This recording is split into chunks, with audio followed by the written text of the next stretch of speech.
Olá pessoal, vamos para mais uma videoaula. Dessa vez nós vamos conversar um pouco sobre a interpretação textual, especificamente analisando charges. Essa aula é muito direcionada para a nossa prova de redação no Enem, nossa disciplina de produção textual. Por quê? Porque nós temos, tanto na prova de linguagens como na prova de redação, muitos textos que precisam ser interpretados. Lembrando que a habilidade de interpretar textos é algo que vai sendo adquirido. Você precisa, pouco a pouco, ler mais, analisar, interpretar, fazer relações, construir sentidos. Quanto mais você fizer essas construções, mais fácil isso vai ficar para você. E você vai conseguir mais êxito na hora de analisar e interpretar questões, tá bom? Então vamos lá.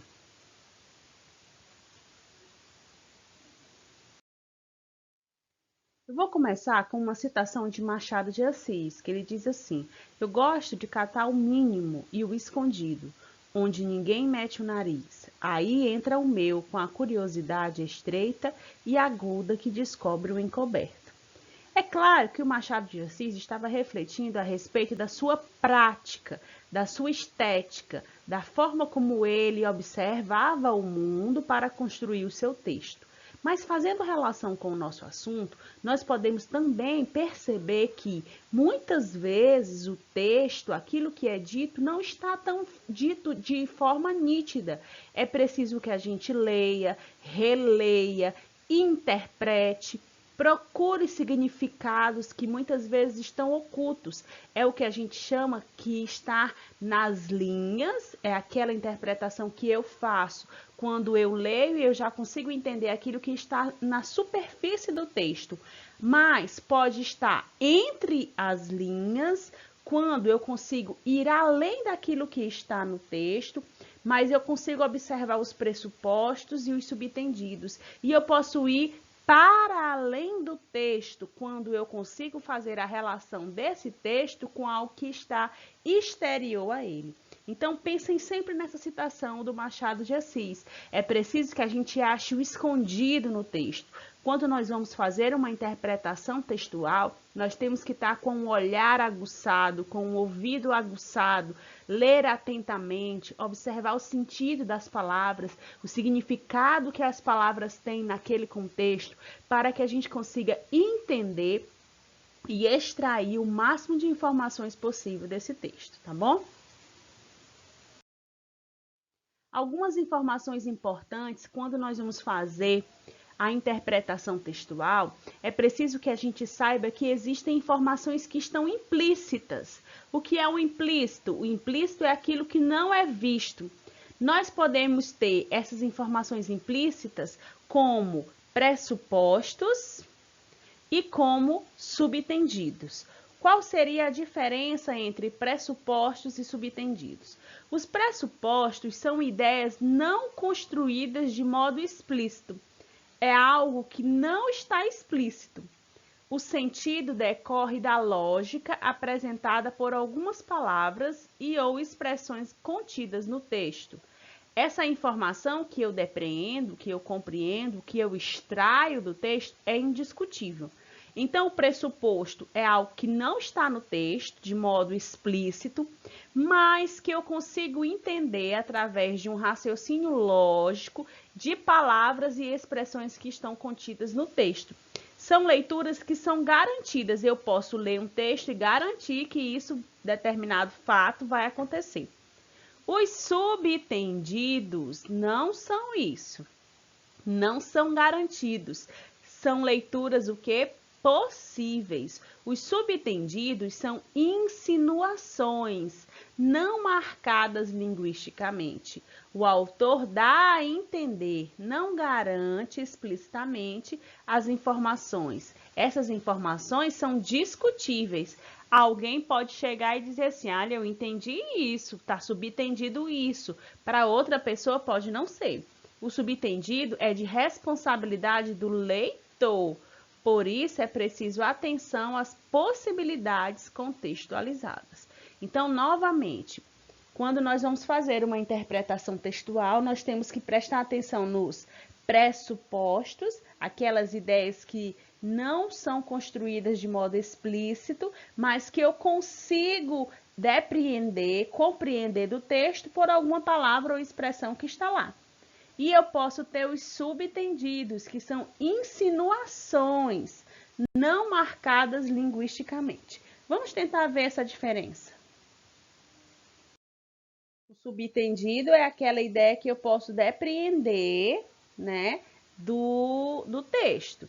Então, está subentendido que o deputado não é muito honesto. Não foi dito isso. Não foi dito, mas eu posso trazer essa insinuação. Ou, no mínimo, ele não cumpriu tudo que prometeu fazer na campanha passada. Por quê? Porque se ele tivesse prometido, ele não ia ter medo de sair do carro. Observe que aqui a pessoa que está fazendo campanha para ele diz tudo certo, pode sair sem medo.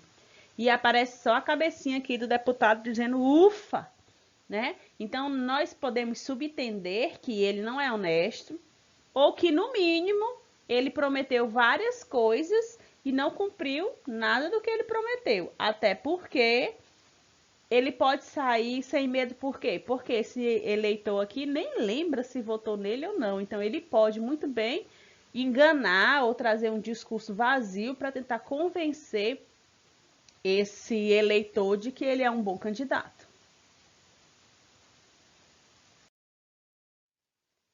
Vamos lá fazer algumas interpretações?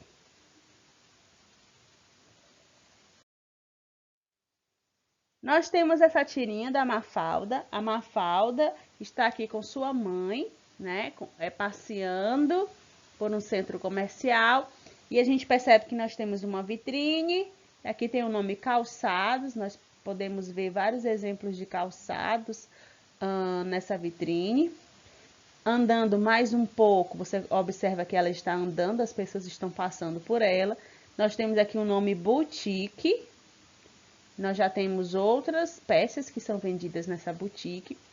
Continuando, nós temos a alfaiataria. E aí a Mafalda diz para sua mãe: mãe, tem certeza de que a gente está andando para frente? Então, vamos tentar analisar a charge. Então, a Mafalda e sua mãe passeiam pelas ruas do centro comercial, como a gente pôde perceber. No quadrinho 1, nós observamos que ela passa em frente a uma vitrine que diz calçados. Inclusive, tem vários exemplos de calçados, né? Vários modelos de calçados, botas, sandálias femininas. No segundo quadrinho, elas passam em frente a uma vitrine que diz boutique. Nessa boutique, a gente já vê que tem um casaco, uma roupa mais refinada, né? Mas também roupas especialmente femininas. Na terceiro quadrinho, eles passam em frente a uma vitrine que diz alfaiataria. E no quarto quadrinho, Mafalda chega à conclusão de que elas não estão andando para frente. Vamos tentar entender um pouco o pensamento da Mafalda. Como foi que ela chegou a essa conclusão de que eles não estão andando para frente? Nós observamos que à medida em que ela passeia pelo centro comercial, ela observa as lojas e ela percebe que o nome dessa loja, que os objetos que estão nas vitrines estão ficando mais velhos. Observe que há uma gradação. Ela vê calçados, depois ela vê boutique e depois ela vê alfaiataria. Perceba que há um arcaísmo na forma como essas vitrines, como essas lojas são nomeadas, né? Hoje em dia a gente não encontra alfaiataria, nem boutique. Então ela vai percebendo que há um requinte, não só da linguagem, mas também daquilo que é vivenciado, daquilo que é colocado à venda nesses centros comerciais, né? Nessas lojas que ela está vendo. Então ela conclui que ela está voltando ao passado, como se ela estivesse passeando pelo centro comercial e à medida que ela vai andando, ela vai chegando mais perto do passado, daquele modo de falar antigo, do modo de se vestir antigo. E aí é como se ela estivesse em um túnel do tempo. E aí por isso que ela diz para a mãe, se ela tem certeza que nós estamos andando para frente, será que a gente não está, né, andando para trás? Você percebe que há, inclusive, uma diferença. Ela e a mãe estão andando para frente, literalmente andando para frente, mas a vitrine que elas estão vendo, as vitrines, no caso, estão voltando ao passado. Então, a gente consegue perceber o pensamento que a Mafalda teve para concluir essas informações. Ela utilizou tanto informações que estavam ali, os pressupostos, como também ela utilizou os subentendidos para concluir que o fato de que ela estava retornando ao passado, tá bom? Então, é muito importante que, na hora da interpretação textual, vocês fiquem atentos a esses fatos, aquilo que está pressuposto, aquilo que está explícito e aquilo que está subentendido, que eu posso inferir, concluir a partir da leitura do texto. Tá bom, gente? Abraços e até a próxima!